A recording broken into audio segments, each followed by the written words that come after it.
Ever since I heard about gravity being discovered after an apple hit Isaac Newton, I started to look at things with a different mindset. You see, if you see only with your eyes, you can only see what everyone else sees. If you watch with an open mind, you can find out so much more. A good example of seeing between the news lines was when I watched the news before the USA's Desert Storm operation in Iraq, 2003. The news anchor said the Iraqi people will bring flowers to welcome the US troops. But I did not think that that would be possible, as the story before that was about the First Gulf War. Iraq lost 200,000 soldiers. The oil embargo after that indirectly resulted in 2 million deaths. Saddam may be the bad guy, but the Iraqi media surely must have portrayed the U.S. as the one responsible. How can we expect them to welcome us? Of course, we all know what a bloody war that was. Or should we say, a very costly lesson. But did we learn anything? Actually, no, if you ask me. Because people like to hear what they want to hear. The media has been taking sides of their viewers and sponsors. Now, with a sharply divided world, we have a sharply divided media.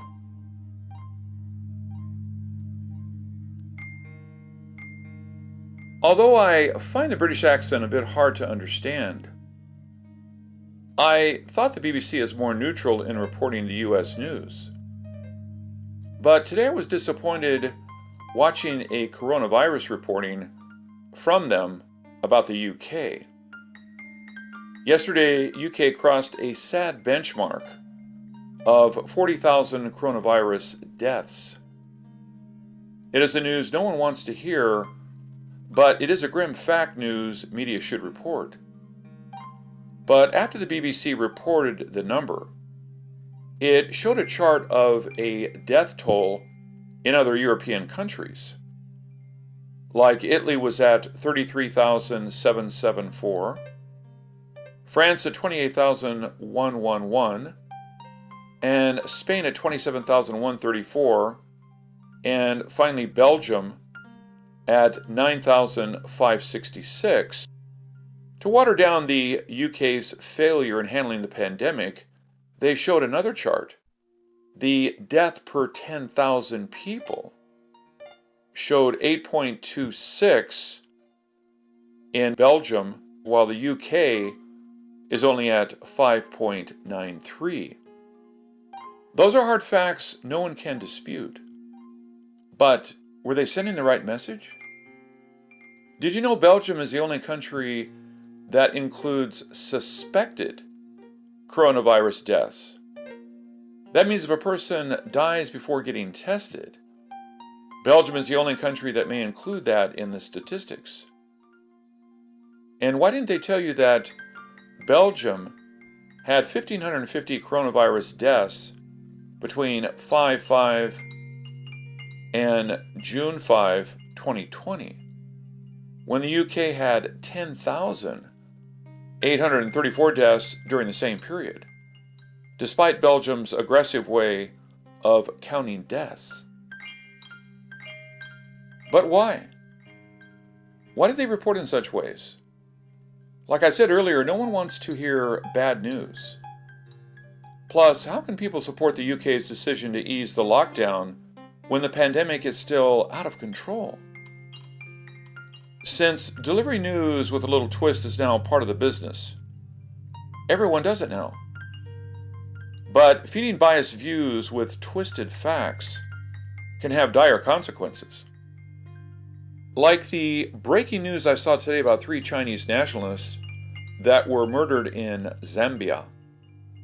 In the heat of the coronavirus lockdown and anti-Chinese sentiments, 3 pretending customers got in, murdered the owner's wife and 2 employees.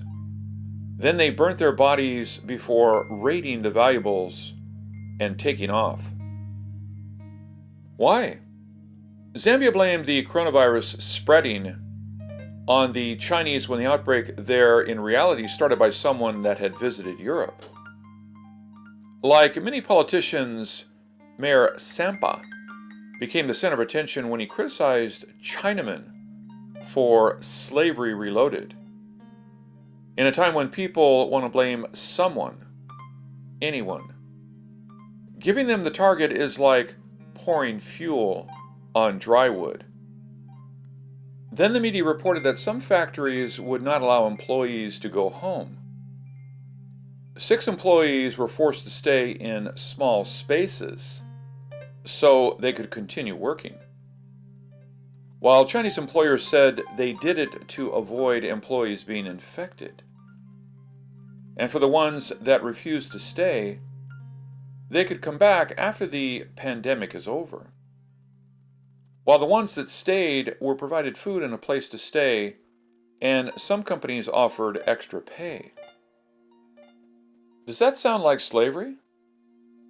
That's how the Zambia media put it. But let me ask you a few questions. Compared with India, when the government quarantined the city, the factories were shut down and the poor workers had to walk home. Many of them died and the pandemic got worse. So is it fair to call this slavery? And trying to keep business open is actually a nice thing to do. I don't know whether Chinese businesses decided to stay open, but when you have a problem shipping products out and taking orders in, it would be easier to temporarily close the business, unless you feel your employees would be in trouble without the paycheck. But if Chinese are nice, why do people hate them? Were the Jewish people bad before World War II? Why would law-abiding Germans hate them so much? Because when there is only one voice, and that voice is telling they are the problem, they will be convicted in public opinion. But we can't blame this only on the media and politicians. What do you feel when you see someone driving a nice car when you've worked hard but have nothing in this life? How many of us would feel an urge to get justice on those people? But maybe the Chinese are to be blamed. Why would they loan so much money to Zambia? No other countries seem to want to loan them. But now China owns 44% of their debts. Although you may not have heard about Zambia, it is Africa's 3rd largest economy. But it is in financial trouble. Their sovereign debt has reached 96% of their gross domestic product in 2020. And they defaulted on some loans in 2019. Goodness gracious. Why would China loan to Zambia? Did they loan to a dictator there to cement a hold on them? According to some articles I've read on CNBC, the loans were mostly for building infrastructure. And when the droughts have drained Africa's hydro power output, the loans have helped pay for electricity imports. But when conditions worsen, Zambia and neighboring Zimbabwe can only provide 4 hours of power per day during November of 2019. So without the Chinese loans to buy power and build roads, things would be worse, right? So what did we learn from this? For one, countries like Zambia are less likely to find a lender next time. Of course, with the whole world in trouble, it would not be easy to find a helping hand even if you have an A+ credit rating. And now, think what may happen when the easiest way to get out of trouble is to blame someone else. And the fastest way to get out of debts is to walk away from them. Sorry for telling the truth. I know you don't like to hear. But I must tell you what I saw. And if more people can see what was hidden, maybe we will have a better chance to recover from this mess. This is Ken Peters. Thank you for watching.